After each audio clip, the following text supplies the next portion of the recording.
ഇന്ത്യയുടെ സമീപകാലത്തെ അതിർത്തി കടന്നുള്ള ആക്രമണങ്ങളിൽ ഓപ്പറേഷൻ സിന്ദൂരിന്റെ വിജയം വലിയ നേട്ടങ്ങളിലൊന്നാണ്.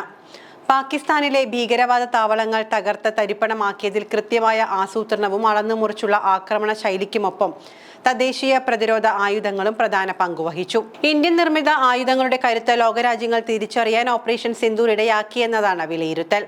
ഇന്ത്യയുടെ കയ്യിലുള്ള ആയുധങ്ങളിൽ സുപ്രധാനമാണ് ബ്രഹ്മോസ് ക്രൂയിസ് മിസൈൽ. ബ്രഹ്മോസ് മിസൈലിന് ആഗോളതലത്തിൽ ആവശ്യക്കാർ വർദ്ധിച്ചുകൊണ്ടിരിക്കുകയാണ്. നിരവധി രാജ്യങ്ങൾ ഇത് സ്വന്തമാക്കാൻ താൽപര്യം പ്രകടിപ്പിച്ചിട്ടുണ്ട്. ഫിലിപ്പീൻസ് ഇതിനകം ഒരു കരാറിൽ ഒപ്പുവെച്ചിട്ടുണ്ട്. ഇന്തോനേഷ്യ, വിയറ്റ്നാം തുടങ്ങിയ രാജ്യങ്ങളുമായി ചർച്ചകൾ പുരോഗമിക്കുകയാണ്. ബ്രഹ്മോസിന്റെ വേഗതയും കൃത്യതയും ഉൾപ്പെടെയുള്ള നൂതന കഴിവുകളിൽ നിന്നാണ് ഈ താൽപര്യം ഉടലെടുത്തിരിക്കുന്നത്.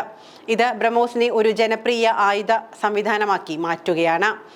ഏപ്രിലിൽ ഫിലിപ്പീൻസിന് ഇന്ത്യയിൽ നിർമ്മിച്ച ബ്രഹ്മോസ് സൂപ്പർസോണിക് ക്രൂയിസ് മിസൈലുകളുടെ ആദ്യ ബാച്ച് ലഭിച്ച മാസങ്ങൾക്ക് ശേഷം ഇടത്തരം മിസൈലുകൾ വാങ്ങുന്നതിനായി ഇന്തോനേഷ്യ $450 മില്യൺ കരാറിൽ ഉടൻ ഒപ്പുവെക്കാൻ ഒരുങ്ങുകയാണ്. ഇന്തോനേഷ്യയുമായുള്ള കരാർ ഇന്ത്യയുടെ ഏറ്റവും വലിയ പ്രതിരോധ കയറ്റുമതി കരാറായിരിക്കും.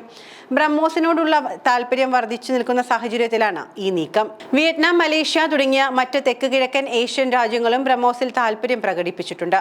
ഈ ആവശ്യത്തിന് ചൈനയുമായി ബന്ധമുണ്ടാകാം. ദക്ഷിണ ചൈന കടലിലും പടിഞ്ഞാറൻ പസഫിക് സമുദ്രത്തിലും ചൈനയുടെ സ്വാധീനം വർദ്ധിക്കുകയും സൈനിക ശക്തി വർദ്ധിക്കുകയും ചെയ്യുന്ന സാഹചര്യത്തിൽ ഇന്ത്യയും റഷ്യയും സംയുക്തമായി നിർമ്മിക്കുന്ന ബഹുമുഖ മിസൈലായ ബ്രഹ്മോസിനുള്ള ആവശ്യകത കുതിച്ചുയരുകയാണ്. ഈ രാജ്യങ്ങൾ തങ്ങളുടെ പ്രതിരോധ സേനയെ ആയുധമാക്കാൻ തീരുമാനിച്ചതോടെയാണ് ഇന്ത്യയിൽ നിർമ്മിച്ച ബ്രഹ്മോസിനുള്ള ആവശ്യകത കുതിച്ചുയരുന്നത്. ചൈനയുടെ വികാസവാദപരമായ പെരുമാറ്റമാണ് ഇന്ത്യയിൽ നിർമ്മിച്ച ബ്രഹ്മോസിനുള്ള ആവശ്യകതയ്ക്ക് കാരണം. ദക്ഷിണ ചൈന കടലിലെ ചൈനയുടെ സമുദ്ര നൈൽ ഡാഷ് ലൈൻ അടിസ്ഥാനമാക്കിയുള്ള വർദ്ധിച്ചുവരുന്ന ആക്രമണാത്മക പ്രദേശ അവകാശവാദങ്ങൾ, കൃത്രിമ ദ്വീപുകളുടെ സൈനികവൽക്കരണം, വർദ്ധിച്ചുവരുന്ന നാവിക സാന്നിധ്യം, ക്രമരഹിതമായ ആക്രമണങ്ങൾ എന്നിവ അയൽ സംസ്ഥാനങ്ങൾക്കിടയിൽ അസ്വസ്ഥത സൃഷ്ടിച്ചിട്ടുണ്ട്. ഇക്കാരണത്താൽ ദക്ഷിണ ചൈന കടലിലെ തീരദേശ സംസ്ഥാനങ്ങളിലെ സൈനിക സേനയ്ക്ക് ബ്രഹ്മോസ് മിസൈൽ വളരെയധികം ആവശ്യമാണ്. കൂടാതെ ഇന്ത്യയുടെ പ്രതിരോധ കയറ്റുമതിയുടെ അടിത്തറയായും ഇത് ഉയർന്നു വരുന്നുണ്ട്. യഥാർത്ഥത്തിൽ ഈ രാജ്യങ്ങളുടെ ശക്തി വർദ്ധിപ്പിക്കുന്നതിലൂടെ ഇന്ത്യ ഒരു തരത്തിൽ ഈ മേഖലയിൽ സ്വന്തം ശക്തി വർദ്ധിപ്പിക്കുകയാണ് ചെയ്യുന്നത്. കര, കടൽ, വ്യോമ പ്ലാറ്റ്ഫോമുകളിൽ നിന്ന് വിക്ഷേപിക്കാൻ കഴിവുള്ള ബ്രഹ്മോസിന് ഏകദേശം 290 കിലോമീറ്റർ ദൂരപരിധിയും മാക് 2.8 വേഗതയുമുണ്ട്.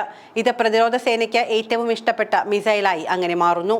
ഇന്ത്യയുടെ വളർന്നു വരുന്ന നാവിക ശക്തിയും ഇന്ത്യൻ മഹാസമുദ്ര മേഖലയിലും അതിന്റെ വിപുലീകൃത അയൽപക്കത്തും സമാധാനത്തിനും സുരക്ഷയ്ക്കും വേണ്ടിയുള്ള അതിന്റെ നിലപാടും ഇതിനു പുറമെയാണ്. ഫിലിപ്പീൻസ്, ഇന്തോനേഷ്യ, വിയറ്റ്നാം, മലേഷ്യ തുടങ്ങിയ രാജ്യങ്ങൾക്ക് ചൈനയുമായി സമുദ്ര അതിർത്തികളെ ചൊല്ലി ചരിത്രപരമായ തർക്കങ്ങൾ നിലനിൽക്കുന്നുണ്ട്. ബ്രഹ്മോസ് മിസൈൽ വിശ്വസനീയമായ ഒരു പ്രതിരോധ ശേഷി നൽകുന്നു.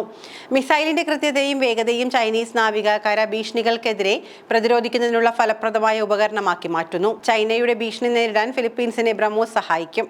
ഇന്ത്യയുടെ ഡിഫൻസ് റിസർച്ച് ആൻഡ് ഡെവലപ്മെന്റ് ഓർഗനൈസേഷന്റെയും റഷ്യൻ ഫെഡറേഷന്റെ NPO മെഷനോസ്ട്രോനെയുടെയും സംയുക്ത സംരംഭമായ ബ്രഹ്മോസ് സൂപ്പർസോണിക് ക്രൂയിസ് മിസൈൽ ലോകത്തിലെ തന്നെ ഏറ്റവും വിജയകരമായ മിസൈൽ സംവിധാനങ്ങളിലൊന്നായാണ് വിലയിരുത്തപ്പെടുന്നത്. ഇന്ത്യയുടെ പ്രതിരോധ സംവിധാനത്തിൽ സുപ്രധാന സ്ഥാനമാണ് ബ്രഹ്മോസ് ക്രൂയിസ് മിസൈലിനുള്ളത്. 2007 മുതൽ അതിവേഗ ബ്രഹ്മോസ് മിസൈൽ ഇന്ത്യയുടെ പ്രതിരോധ ശ്രേണിയുടെ ഭാഗമാണ്.